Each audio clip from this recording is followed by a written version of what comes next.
beginning, he knew he was different and didn't find where he fit in the world open to him. From theater to film and television, it took over 10 years in the business before his breakout role as JD on TV's Scrubs. As a director, he built a strong following with his first film, Garden State, and looks to continue that success with 2014's Wish I Was Here. He has worked with Woody Allen, starred on Broadway, and even celebrated Christmas with The Muppets. Hello, I'm Ernie Manouse. Coming up on Interviews, our conversation with actor, director, and screenwriter Zack Braff.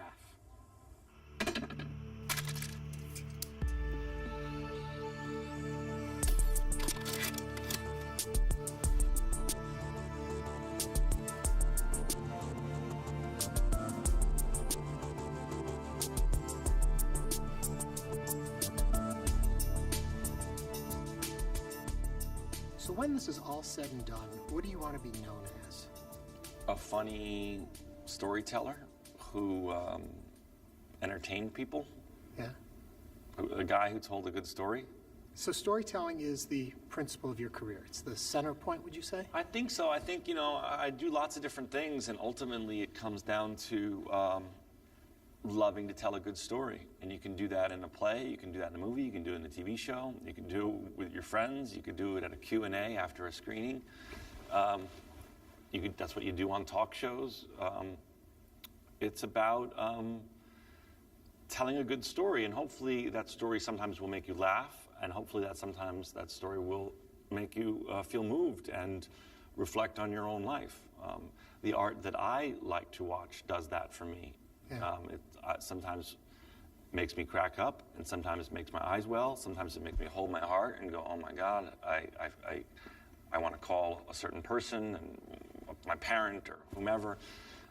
That's good art to me. That's why I go to, some people get that from physical art. They go to a museum and a painting will bring them to tears. Or for me, that's always been, movies and theater. Are there the stories inside you that are just fighting to get out that you have to share with an audience? I don't think of it like that. I just think of like writing what's happening to me. What was so successful about Garden State was, in hindsight, with 10 years hindsight, was I just was writing what was true for me. Now, that's not going to appeal to 100 million people. That's not my goal.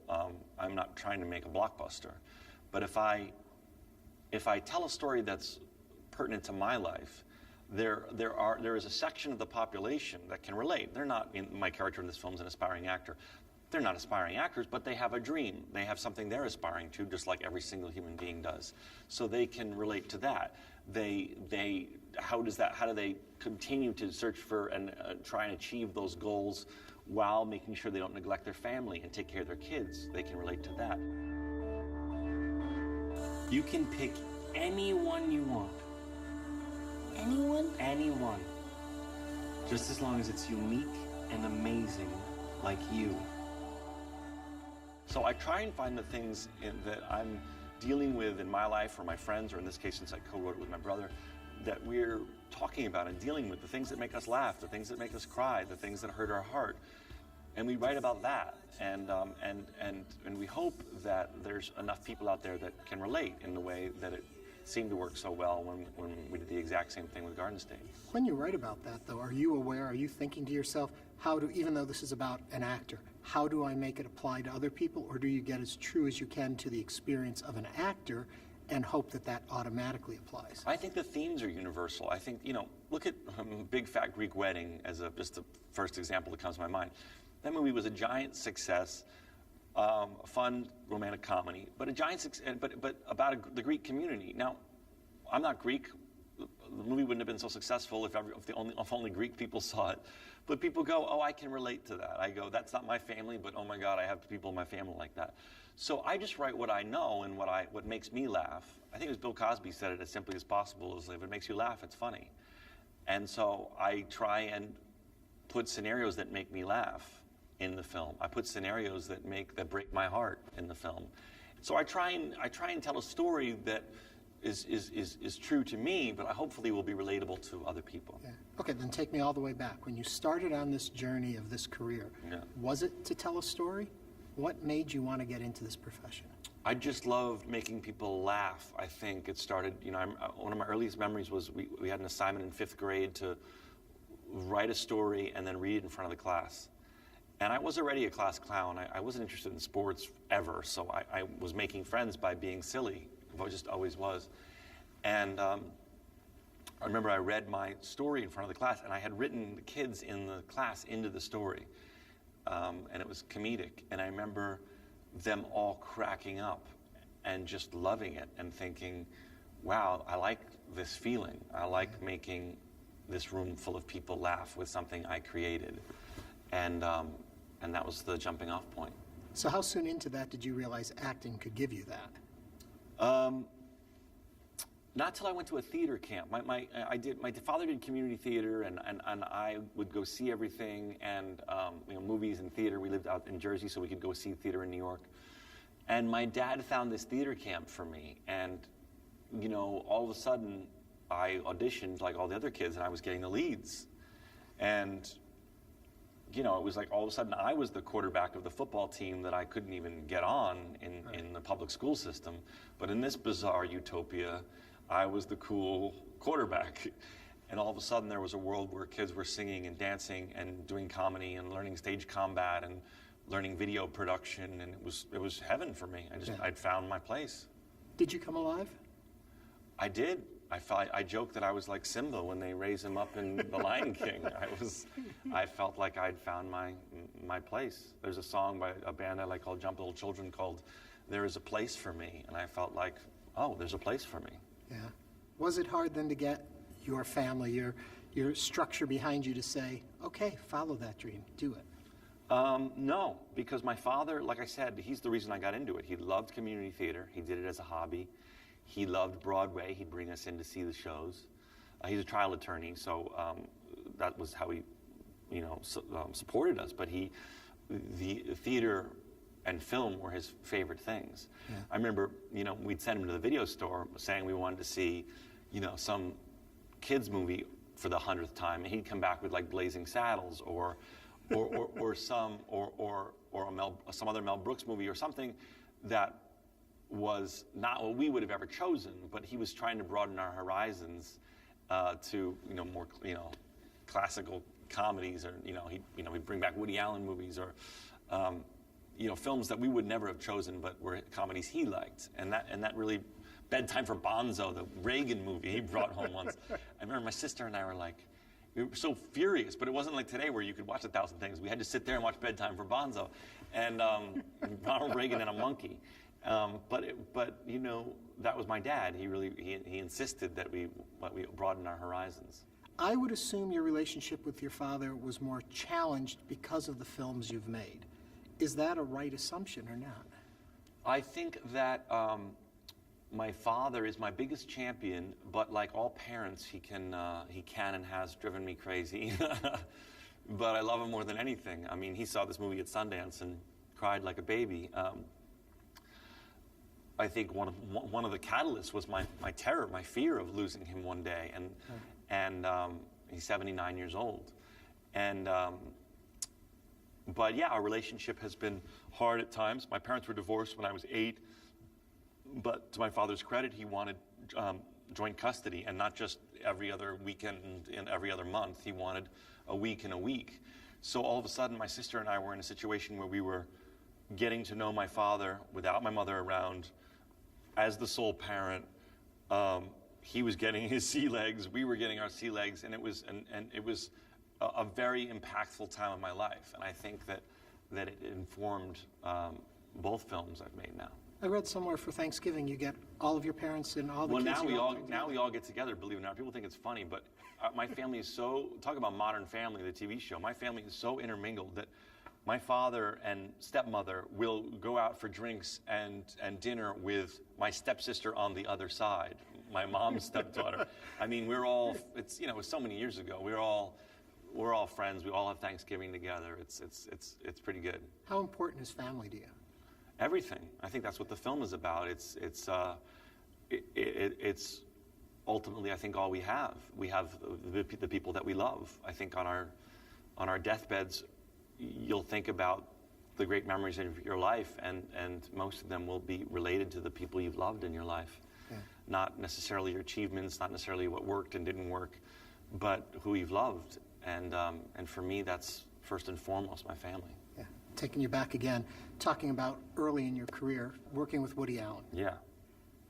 Hard to come onto something like that being as young as you are and so many established names that you've probably read about, known about your whole life, and you're in the mix now. Well, I grew up, my father's favorite film of all time, and mine to this day, is Annie Hall. I mean, I think it's a pretty perfect movie.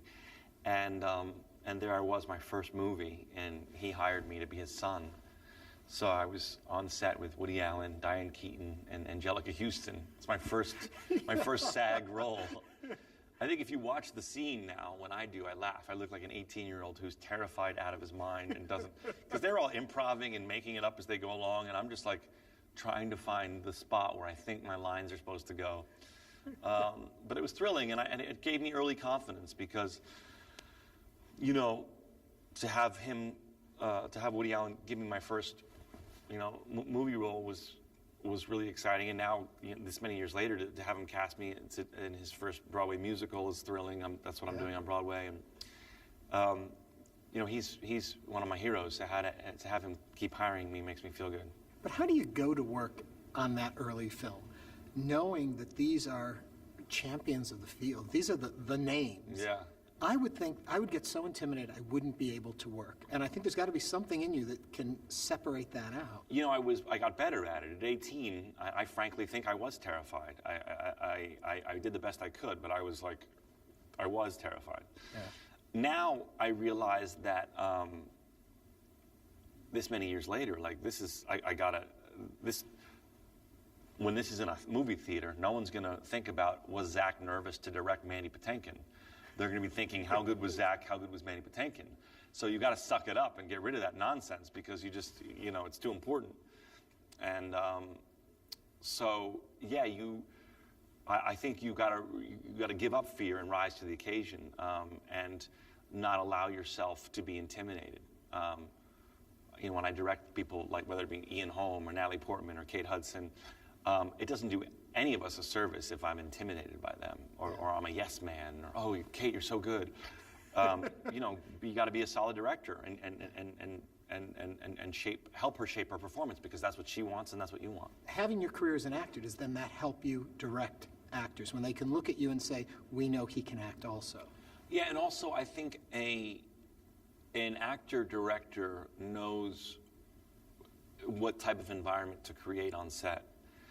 Because as an actor, I've been on sets where it was not conducive at all to a healthy environment, where I didn't feel comfortable to be funny or to take risks, or I didn't feel comfortable with just the vibe. The energy was off, and that's so important, especially when you're moving this fast. We shot this movie in 26 days. Right. So there's no time for nonsense. I don't have time for people to be arguing. I don't have time for people to not know what they're doing with their character. There's just no time for nonsense. You just got to be moving. And I know how to create, and all that trickles down from the producer-director. So as an actor, I know how to create a really good environment, and that's different for each actor. So with Donald Faison, it might be, oh, I know Donald, he likes a silly, fun, high-energy environment. That's where he's best. Give that man a Red Bull and get him and wind him up. With Mandy likes to stay in character, so I need everyone to be quiet. I need everyone to respect that, and let's keep the set down even while we're working, and even little things like that. Some actors like to cut in between takes. Some actors like, hey, let's do 4 in a row. The idea for me is, let me create the perfect environment for them, so they're going to do their best work. And that's something I think as an actor I bring to the table. I love Kate Hudson. There's a scene in your movie, though, between her and Mandy Patinkin in the hospital, where I'm just blown away by their performances. And then when you say you did this film in 21 days, I think, how can people be pushed so quickly to do work, yet you can get such a quiet, touching, beautiful scene in that circus? Well, it was 26 days, but I'll tell you, I had Mandy for 4, if you can imagine that. It's a great question, and it's a great compliment. Thank you. It's very, very hard, and it's a testament to the crew who works so hard and fast, and those 2 actors. So I think Kate Hudson's an extraordinary actress.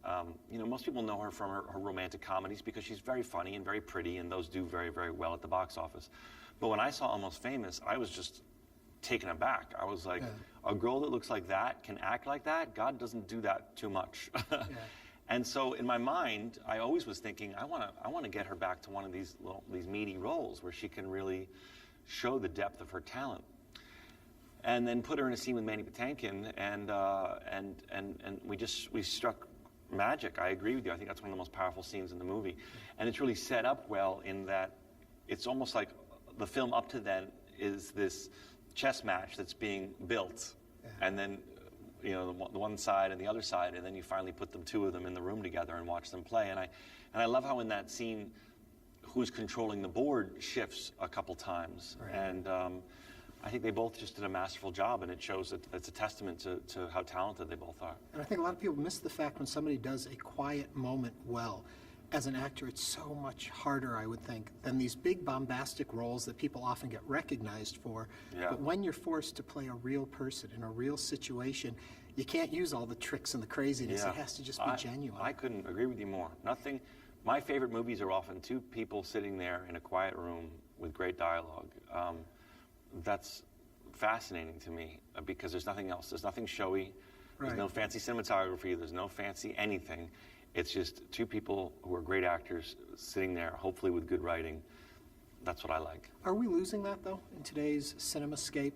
We were talking to some friends, and I were talking about how art films, a few years ago, you had art films. You had things happening that were small. Now it seems like it's either the big blockbusters or you're seeing it on television. Well, no one's making these films. These films don't get made. They get purchased at a festival. A studio doesn't make a movie this small. Hopefully some equity financiers make smaller films, but they have to execute them well enough to get them into a festival to get purchased. And executing with so many chefs in the kitchen is hard. So many movies, I can tell you because I read the scripts, they get ruined because you have so many chefs in the kitchen going, okay, here's a great script, but to get the money, you got to cast this person, this person, this person, and you're going to have to cut that scene you like, and you're going to have to shoot it in, you know, Vancouver. And so a lot of great scripts get ruined in order to get made. So it's very, very hard. It's close to impossible to get a personal, small, indie movie made these days. Yeah. So how did you do it then? I did it with the help of my fans. I raised half of the budget on Kickstarter. I went to the fans and said, look, the only way to get this movie made is with a cast I don't want, to shoot in a city that's not where it takes place, to cut elements of the script I don't like, and to give up final cut of the film. Giving final cut of the movie up to someone who's ostensibly a banker is ludicrous to me. I won't make that movie. Now, I have some money I can put in, but I can't afford to make the whole movie. If you guys come in and essentially buy merchandise, that is, pre-buy the DVD, buy a t-shirt, come to a Q&A in Austin, Texas, where I'll show you the movie a month early and answer any question you have. Come visit set, be an extra, a myriad of things, from $1 to whatever. That money will pay for the movie. Right. That's a crazy idea. Will it work? And it worked in 48 hours. But see, what bothers me about this whole scenario is you've done Garden State and had success with it, and you've got a name. There's name recognition to it. There's name recognition of you now as a director who can do a small film that can do well. Yeah. And you can't get this made in today's system. It doesn't matter. It doesn't matter. First of all, I probably could have gotten the film made a month after the success of Garden State. But Hollywood has a very, very, very, very short memory, and it's 10 years later. Everyone passed on Garden State. A mortgage banker took a risk and invested in it. No one in Hollywood paid for it. Not everyone passed on the script, but they were willing to make it with a zillion caveats that I was like, I don't want to make the film like that. You know, part of this process and part of explaining film financing to Earth, I realized how little people really know about how films are financed. The most common way a non-studio film is financed is by pre-selling foreign territories, pre-selling the distribution all across South America, Europe, Asia. And in order to do that, the stars of your movie have had to have had giant hits in those territories. Now, I was on Scrubs for a decade. I had a hit with Garden State. I don't have international box office numbers. Yeah. So if I was someone who had those insane international box office successes, TV doesn't count, by the way, I would have had probably some more leeway, but I don't have that. So without that, I then have to choose actors to be in the film who might be fine actors, just not my selection. So yeah, I think people were taken aback saying, Zack Braff can't get a movie made. I know I couldn't get this film made. I got it made, and then upon execution, I had a standing ovation at Sundance and multiple bidders. But that's how the movie industry works. Is there a part of you that wants to or could put together that movie that's ideal for investors? Would you want to just put together a story that could be a blockbuster and cast these, or as you as an auteur want to tell a very specific story that has to come from within you? I think if this movie makes $1 more than it cost, again, there'll once again be people, willing to back me again, because it hasn't been a decade. Yeah. Are you ready to do another one right away then? Not right away. I'm doing a Broadway show until the end of the year, but eventually next year, yes, I would love to make another film. But I don't know about in the studio system. I don't know that I could do it. There's so much micromanaging that I don't know that I could tell the story I wanted to tell. You mentioned Broadway a couple times now. Bullets Over Broadway you're doing. How is that experience for you as an actor? It's the hardest thing I've ever done. You thought this was hard. Trying to do a Broadway musical 8 shows a week. Yeah. It's really, really, really hard. It's exhausting. I mean, towards the end of the show, I'm literally leaning against a wall backstage because my character, it's so frenzied. My character's never off stage, rarely. We've never really had a chance to sit down and talk. Drink? Sure. I made it myself. If it tastes from lighter fluid, it's because it's lighter fluid. And it's a big, bombastic, old school musical. And it's so much fun while we're doing it, entertaining the crowd at the St. James Theater. It's this historic theater in the middle of Times Square. Be silent, please don't speak, be silent.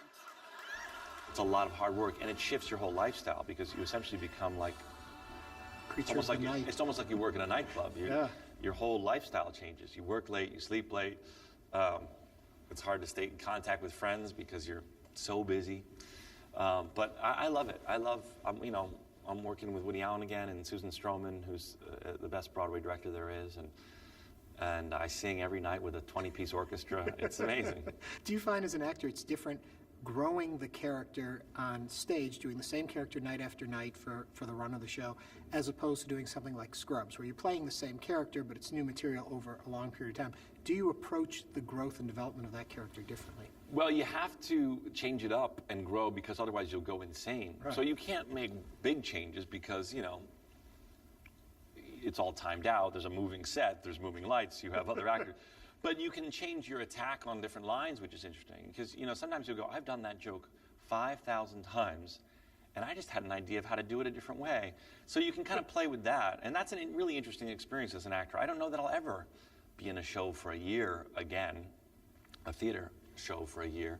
So I'm trying to use it as a really unique life experience to go,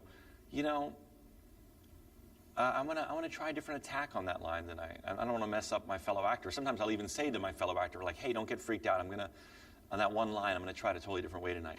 But that's kind of a fun experiment as an actor. With Scrubs or this movie, you just move so fast. You're like 3 takes, you got it, you move on. You don't have any time to do it too differently. So that's kind of a fun experiment. Is it hard for pacing-wise for you as a developing creative individual to be playing the same character night after night? The speed at which, from going from television where you do it, move, to here you're waiting to do it, and then you do it, and then you wait to do it all over again, and then... It's hard, but the audiences really drive you. I gotta tell you, there's days when you're like, you have 2-show days, and it's hard. But you get in front of 1,700 people at the St. James Theater. I mean, where Hello Dolly opened, where the producers opened, where Oklahoma opened, where The King and I opened, where some of the great pieces of musical theater in American history opened, and now it's my turn to be the star of this Woody Allen show, and there's a responsibility, and there's 1,700 people there, and then they laugh, and you're like, it's such a thrill. It's such an adrenaline rush, and I love it. Yeah. Before I let you go, one last thing. I have to ask you about working with the Muppets. Okay. I would think that has to be kind of an adrenaline rush and kind of something that's just silly fun to do. It's fun. Yeah, you know, we all grew up on the Muppets, and I've worked with the Muppets and the Sesame Street characters now. And the puppeteers are just wonderful people, and that's such a cool thing. Because we've all only seen them as the puppets. So right. then you get to set, and you meet these really interesting people that bring the characters to life, and it's such an interesting society of people that have dedicated their lives to it. And I just did Sesame Street recently, and that was just so surreal and wonderful to be walking on that set. You know? Yeah. Well, thank you for all the stuff that you've brought us, My all the pleasure. wonderful things, and we're happy you're here and the new film. Thank you so much. Thank you. My pleasure. Zack Braff. Thank you.